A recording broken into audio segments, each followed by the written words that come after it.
पंक्तियां बहुत अच्छी लगी। मुझे पता नहीं इन्होंने लिखी थी, पता नहीं इन्होंने लिखी थी या कहीं से पढ़ी, जो भी था पूछता थी। उनकी चाहत तो देखो, सोने का पिंजरा मेरे नाम कर दिया। मैं इसी से जुड़ता हुआ एक शेर अपना बोल रहा हूँ कि कैद से उनकी रिहाई की वही बातें करे, कैद से उनकी रिहाई की वही बातें करे, वो अदाओं का भंवर जिसने अभी देखा ना था। कौन कौन रिहा होना चाहता है? ये भी झूठ बोल रहे थे कि मैंने पिंजरा बटन दबाया, पिंजरा खोल लिया। तो बटन दबाने वाली साथ ही रखी हुई है।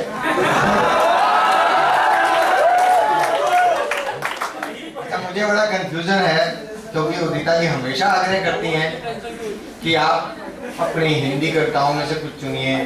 मैं आज तक पूरी तरह उर्दू शायरी में हूँ, तो भी आज मैंने तय किया मैं 2-3 चीजें आपको सुना देता हूँ।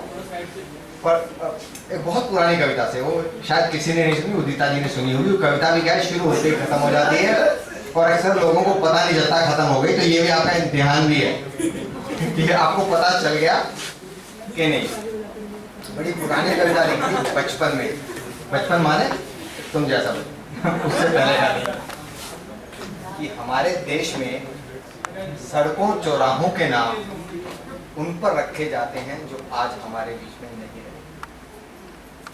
हमारे देश में सड़कों और चौराहों के नाम उन पर रखे जाते हैं जो हमारे बीच में नहीं रहे, जैसे जवाहरलाल नेहरू मार्ग, महात्मा गांधी मार्ग, पृथ्वीराज चौहान रोड, सत्य मार्ग, अहिंसा मार्ग, न्याय मार्ग, इत्यादि इत्यादि इत्यादि।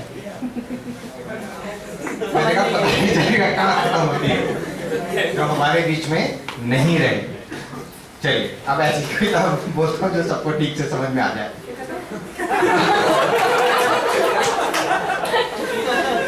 इसलिए मैंने पहले बोल दिया था ये पहेली है जिसको ठीक से समझ ले, और कविता का अर्थ समझाने में मैं विश्वास नहीं रखता।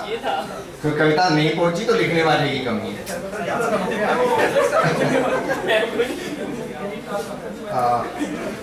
चलिए एक बहुत हल्की सी, पहले आप लोगों को एक गजल और फिर एक दो हिंदी की। दिक्कत होती है गजल वगैरह पढ़ने में, दिक्कत होती है क्योंकि गजल की एक खूबी ये है। अभी तो एक कविता हो गई, अब मैं बाद में एक लंबी कविता पढ़ूंगा, वो शुरू से शुरू होगी और आखिर में खत्म होगी। पर गजल में ऐसा होता नहीं है, एक शेर पूरा होता है तो एक कविता खत्म हो जाती है, दूसरा शेर अलग कविता, तीसरा शेर अलग कविता, यानी 9 शेर हैं तो 9 कविताएं हो जाती हैं। तो उसको समझने के लिए शुरू से आखिर तक नहीं सुनते रहना, पहली लाइन के बाद दूसरे में कविता खत्म। तो मैं अब पहले बिल्कुल लाइट सुना रहा हूँ जो सबको ठीक लगेगी, थोड़ा शायद उसमें थोड़ा रोमांटिसिज्म है कि हमसे ना मिलने के फिर कोई बहाने हो गए, हमसे ना मिलने के फिर कोई बहाने हो गए, एक जरा सी बात थी कितने फसाने हो गए। चाहने वाले वो दिल वो मीत वो दिलबर कहाँ, चाहने वाले वो दिल वो मीत वो दिलबर कहाँ, लैला शीरी हीर के किस्से पुराने हो गए। खूब समझाया है दिल को अब न कर नादानियां, खूब दस्तरस कहते हैं हाथ, हाथ की पकड़ पहुंच। खूब समझाया ये दिल को अब न कर नादानियां, दस्तरस से दूर अब उनके ठिकाने हो गए। और ये हवाएं और ये चिंगारियां रास आ गई। बड़े फ्लेवर होते हैं, कहीं अलग अलग फ्लेवर से गजल में आ जाते हैं। आतिश समझते हैं क्या होता है? आतिशबाजी, आग। और दस्त समझते हैं क्या होता है? जंगल। ये हवाएं और ये चिंगारियां रास आ गईं, आतिशों के दश्त में अब आशियाने हो गए। और ये देखिए कि अक्स, ये सबको पसंद आएगा, अक्स अब भी आपके जिंदा हैं आंखों में मेरे। अक्स मीन्स रिफ्लेक्शंस, इमेजेस। अक्स मूवी आई थी अमिताभ बच्चन की, तुमने देखी नहीं, सबको समझा दिया, उन्हें सबको समझा दिया अक्स का मतलब क्या होता है, रिफ्लेक्शन। अब ये परछाई से डिफरेंट, रिफ्लेक्शन। अक्स अब भी आपके जिंदा हैं आंखों में मेरी, क्या हुआ जो आपसे, क्या सॉरी, अक्स अब भी आपके जिंदा हैं आंखों में मेरी, क्या हुआ जो आपको देखे जमाने हो गए। और इस गजल का आखिरी शेर है। आखिरी शेर में शायर अपना नाम यूज करता है, इसलिए उसको मक्ता बोलते हैं। मैं नॉर्मली सजल के नाम से लिखता हूँ, जगमोहन राय सजल के नाम से। तो दिल की बातें कौन करता है भला इस दौर में, ये बड़ा पसंदीदा शेर है जो मेरा पसंद किया जाता है। दिल की बातें, आजकल जब बिजनेस का और इसका उसका जमाना है, तो उसके लिए दिल की बातें कौन करता है भला इस दौर में, एक सजल को छोड़ सब शायर से आगे हो गए। शायरों ने भी इतना कर दिया। तो आज गजल इतनी, मैम के कहने पर मैं दो कविताएं आपके सामने रखता हूँ। एक मेरी पुरानी कविता है, एक बारी कहीं ऐसी चर्चा चल रही थी, बैकग्राउंड कविता को समझा नहीं रहा हूँ, बैकग्राउंड बता रहा हूँ कि इन्फिनिटी समझने में बड़ी दिक्कत है। इन्फिनिटी क्या है, तो जरा एक मैथमेटिकल इन्फिनिटी की डेफिनेशन है, एक पोएट की नजर से देखिए। ये कुछ लोगों ने सुनी हुई है? नहीं। चलिए, ये आसमां जो आज हमको याद नहीं रहती, बड़ी बड़ी है। ये आसमां जो आज हमको दिख रहा है इस जमीन से, आसमां ये ही नहीं है। ये आसमां जो आज हमको दिख रहा है इस जमीन से, आसमां ये ही नहीं है। इस आसमां से और ऊपर और कितने आसमां हैं जो नहीं दिखते जमीन से, जिनसे जमीन दिखती नहीं है। और यह जो दिख रहा है आसमां में एक सूरज, यह हमारे आसमां का एक भी सूरज नहीं है। और यह जो दिख रहा है आसमां में एक सूरज, यह हमारे आसमां का एक ही सूरज नहीं है। हैं और भी सूरज अनेकों जो नहीं दिखते जमीन से, जिनसे जमीन दिखती नहीं है। अपने सूरज से परे भी और कितने सौर मंडल, आसमां से और आगे और कितने आसमां हैं। और हर एक आसमां में सूर्य अपने, चांद अपने और तारे जगमगाते रोशनी देते हुए आकाश के अनंततम विस्तार में बिखरे हुए हैं। और इन सबको संभाले अनगिनत आकाश गाएं। आकाश गंगा होती है, उसका हिंदी में एक शब्द आकाश गाएं। ये पोइट्री की अगर मैं बोलूँगा वो इतनी आकाश गंगाएं तो टूट जाएगी, तो पोइट्री की वजह से भी कई बार ऐसा और इन सबको संभाले अनगिनत आकाश गाएं, अपने आंचल में समेटे जाने कितने सौर मंडल, कितने कितने चांद तारे और सूरज, और इनके साथ इनके सब ग्रहों को, उपग्रहों को साथ में लेकर अनेकों धूमकेतु ग्रहिकाएं तैरती आकाश के उस अनगने फैलाव में हैं। और इनके मध्य ऐसी अनसुनी सी अनबुझी सी दूरियां प्रकाश वर्षों में भी जो नपने न पाए, जो आदमी की सोच से काफी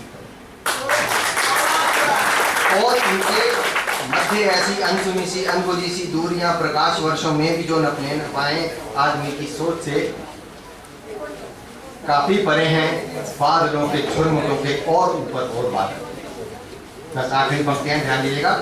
बादलों के झुरमुटों के और ऊपर और बादल, आसमानों के परे कुछ और नूतन आसमां हैं। सूरजों के और ऊपर और सूरज, और इन आकाश गांवों से परे आकाश गाएं। और इनसे और ऊपर और कुछ है जो नहीं दिखता जमीन से, जिससे जमीन दिखती नहीं है। पर और कुछ है इन सभी से और ऊपर और ऊपर और।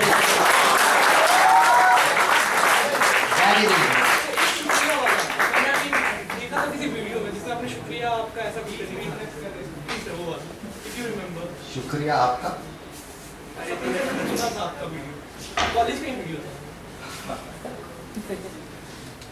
शुक्रिया आपका। शुक्रिया से शेर तो बहुत होंगे। शुक्रिया आपका आपने मोहब्बत में सही मोहब्बत करने की इजाजत तो लोगों की ज़बान का क्या, बाकी ज़बान में आपका क्या? सारी दुनिया की ज़बाओं का गिला क्या करना। नहीं, चंद लोगों की ज़बाओं का गिला क्या करना। ज़बा होती है बेवफाई। चंद लोगों की ज़बाओं का गिला क्या करना, सारी दुनिया ने सजल इतनी मोहब्बत। शुक्रिया आपका, हमसे न मोहब्बत न सही, आपने हमको मोहब्बत की इजाजत दी है। ये कुछ शुक्रिया आपका। चलिए, एक उदिता जी की पसंदीदा एक कविता है, वो मैं आज बोल रहा हूँ। अच्छा, उसका कोई रिकॉर्ड नहीं है मेरे पास, यार एक कॉपी थी, एक बार मेरे पास थी, आप बोलते चले आते। मैं अटक ना जाऊँ, इसके साथ मैं शुरू करता हूँ। कविता का शीर्षक है दिल्ली की शाम। पूरा शीर्षक सुनना, बिल्कुल, तभी मजे आएंगे। दिल्ली की शाम दो प्रेमियों के नाम। दिल्ली की एक शाम दो प्रेमिकाओं के नाम, दो प्रेमियों के नाम। मामला बदल गया। वो मैं एक जगह कहीं भाषण दे रहा था, तो उसमें मैं बताना चाह रहा था कि गज़ल की एक खूबी है कि वो गाई जाती है, गाई जा सकती है। तो मैं हिंदी डिपार्टमेंट में था, वेंकटेश्वर कॉलेज की बात है, उन्होंने लेक्चर के लिए बुलाया था। तो जो चीज़ गाई जा सकती है उसको हिंदी में गेय बोलते हैं। तो मैंने बोला कि गेय मतलब जो गाई जा सके। तो मैंने कहा कि गज़ल की सबसे अच्छी खूबसूरती ये है कि ये गेय है। तो मुझे समझाना पड़ा, मैं हिंदी बोल रहा हूँ, अंग्रेजी नहीं बोल रहा। तो मैं इसलिए कह रहा हूँ, दिल्ली के शाम दो प्रेमियों के नाम। देखिए आज कितना अच्छे बादल बादल छाए हुए हैं, बढ़िया मौसम है। देखिए तो क्या हसीन शाम है, देखिए मतलब दुआ करते रहे, मैं भूलूं नहीं। देखिए तो क्या सुहानी शाम है, आज की ये शाम उनके नाम है। चलो आदित्य को समर्पित कर देते हैं, क्योंकि इसमें जो मैंने लेडी कैरेक्टर लिया है, इनकी वाइफ का एक निकनेम वो भी है। देखिए तो क्या सुहानी शाम है, आज की ये शाम उनके नाम है। वैसे तो मिलना चाहता हूँ मैं प्रिया से हर महीने।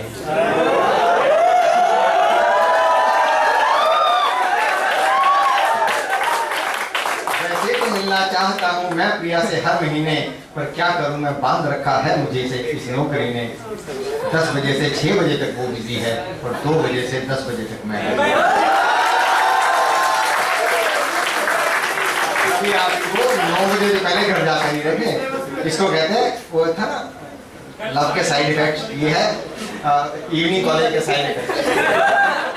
वैसे ही तो मिलना चाहता हूँ मैं प्रिया से हर महीने, क्या करूँ पर बांध रखा है मुझे इस नौकरी ने। 10 बजे से 6 बजे तक वो बिजी है, 2 बजे से 10 बजे तक मैं बिजी हूँ। 10 बजे के बाद कैसे रात को बाहर रहे वो, संडे को मिलने को बोलूँ छूटते ही ये कहे वो, मैं भी खाली तुम भी खाली, बात फिर भी ना बनेगी।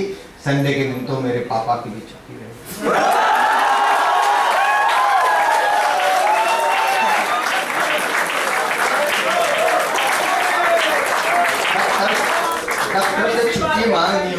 दफ्तर से छुट्टी मांगनी हो उसमें भी है सो झमेले। इतने बिजी हैं दफ्तरों में, आज की ही बात ले लें, 225 फोन करके 150 ईमेल करके थक चुका हूँ, और व्हाट्सएप के मैसेजेस डिलीट कर पक चुका हूँ। ऊपर से खूसट बॉस की खिड़कियाँ, हमारे बॉस खूसट नहीं है, ऊपर से खूसट बॉस की ये खिड़कियाँ बंद कर देती हैं सारी प्यार वाली खिड़कियाँ। छोड़िए अब ये तो अपना रोज का ही सिलसिला है, छोड़िए अब ये तो अपना रोज का ही सिलसिला है। काफी दिनों के बाद अब मौका मिला है। आज क्लासेस है नहीं, प्रिंसिपल भी चले गए होंगे। काफी दिनों के बाद ये मौका मिला है, बॉस भी मेरा कहीं निकल गया है, बॉस भी मेरा कहीं निकल गया है, उसका भी घर पे बहाना चल गया है, कह दिया है देर से आऊंगी थोड़ा काम है। देखिए तो क्या हसीन काम है, आज की ये शाम के नाम है।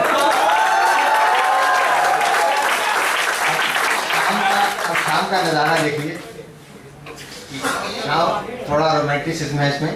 शाम देखो रात में बदल रही है, और कतरा कतरा चांदनी पिघल रही है। मन में ख्याल क्या क्या फन बिगड़ रहे हैं, और धीरे धीरे दोनों आगे बढ़ रहे हैं।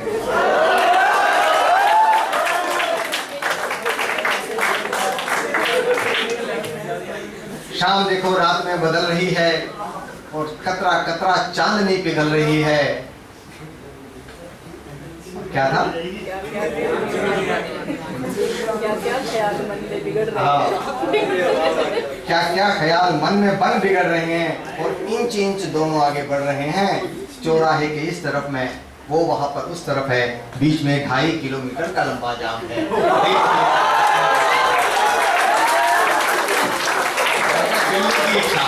दिल्ली की शाम, देखिए तो क्या सुहानी शाम है, आज की ये शाम उनके नाम है। सरकार को ही अब कोई कदम उठाने चाहिए, सरकार को ही अब कोई कदम उठाने चाहिए, इन युवाओं के लिए साधन जुटाने चाहिए।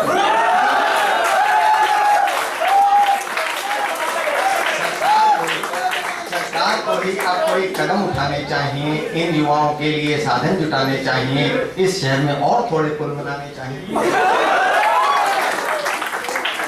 सरकार को ही अब कोई कदम उठाने चाहिए, इन युवाओं के लिए साधन जुटाने चाहिए, इस शहर में और थोड़े पुल बनाने चाहिए, और माँ बाप सब संडे को भी दफ्तर बुलाने चाहिए।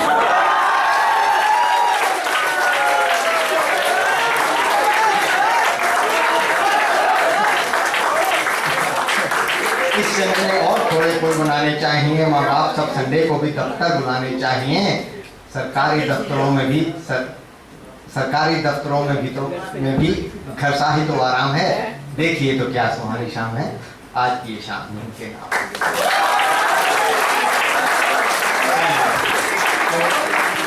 इस कार्यक्रम के सफल आयोजन के लिए जितने भी आयोजक हैं उनको बहुत बहुत धन्यवाद। जो नए स्टूडेंट आए हैं उनका फिर से स्वागत है। उदिता जी ने क्या पोएटिक स्वागत किया है। उदिता जी बहुत अच्छी पोएट हैं, लिखती हैं, इनकी कुछ कविताएं आपको फिर सुनने को मिलेंगी। और मैं तो हर जगह अपना खोमचा लगाता ही रहता हूँ। एक वो हमारे कोई मुझसे पूछ रहा था कि आपकी कविता में बढ़ोतरी कैसी? मैंने कहा हिंदी विभाग वालों की तरह की वजह से, क्योंकि कुछ उसमें बहुत प्रोत्साहित करते थे, कुछ मजाक उड़ाते थे। किसी ने एक दिन कह भी दिया कि ये तो अपना खोमचा हर जगह लगाते हैं। मैंने अगले मीटिंग में एक कविता सुना दी, शोरूम सारे बंद थे, बाजार पूरा मौन था, नुक्कड़ में बस लगा हुआ था एक मेरा खोमचा। खैर anyway, तो यहाँ टीचर से आपका मिलना मिलाना, उनको जानना, उसका मौका आपको मिलता रहेगा। जैसा कि प्रिंसिपल साहब ने भी कहा था, अपने मूल उससे ना भटके, पढ़ाई की ओर से। बाकी तो सब कुछ सीखना है, सब कुछ नहीं सीखेंगे तो कुछ होगा नहीं। मेरे टीचर मुझे कहते थे कि जिस किताब को उठाओ उसके अगल बगल की किताबें जरूर पढ़ लिया करना। पर मैं जरा और इधर हो जाता, इधर उर्दू की किताबें थी, उधर हिंदी की, तो मैं उनको ही पढ़ता रह जाता, मैथमेटिक्स से ज़्यादा। मेरी वाइफ से कभी मिले तो वो बताएंगी, उतना वो बता चुके हैं उतना जी को, इनको तो बता ही चुके हैं कि भैया इनको मैथमेटिक्स तो किस्मत से आ गया, पढ़े हुए कुछ नहीं, मुझे नहीं पता कैसे किस्मत से आता है। खैर, तो और उत्ता जी ने जो कहा कि हमारे परिवार है, परिवार का अर्थ ये है कि आपके कॉलेज और पढ़ाई से रिलेटेड समस्याओं के अलावा भी किसी तरह की और समस्या हो तो अपने टीचर से डिस्कस कर सकते हैं। और मुझे अब तक ये होता है, आगे भी होगा। बच्चों की पर्सनल इंडिविजुअल प्रॉब्लम्स को भी हम कोशिश करते हैं कि जितना हम उसमें मददगार साबित हो सकते हैं। और सबको बहुत बहुत एक अच्छे कॉलेज में, मैं अच्छे कह रहा हूँ क्योंकि मैंने जब एडमिशन मैं रामजस में चाहता था, मुझे जाकिर हुसैन कॉलेज में मिला, उसका नाम तो दिल्ली कॉलेज होता था।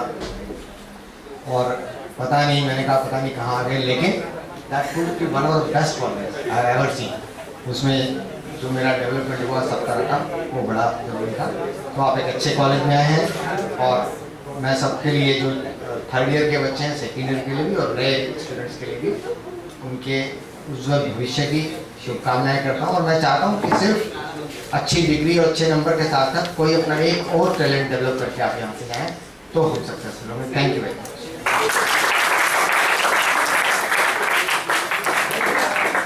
तो एक बार और जोरदार तालियां हो जाए जगमोहन सर के लिए प्लीज।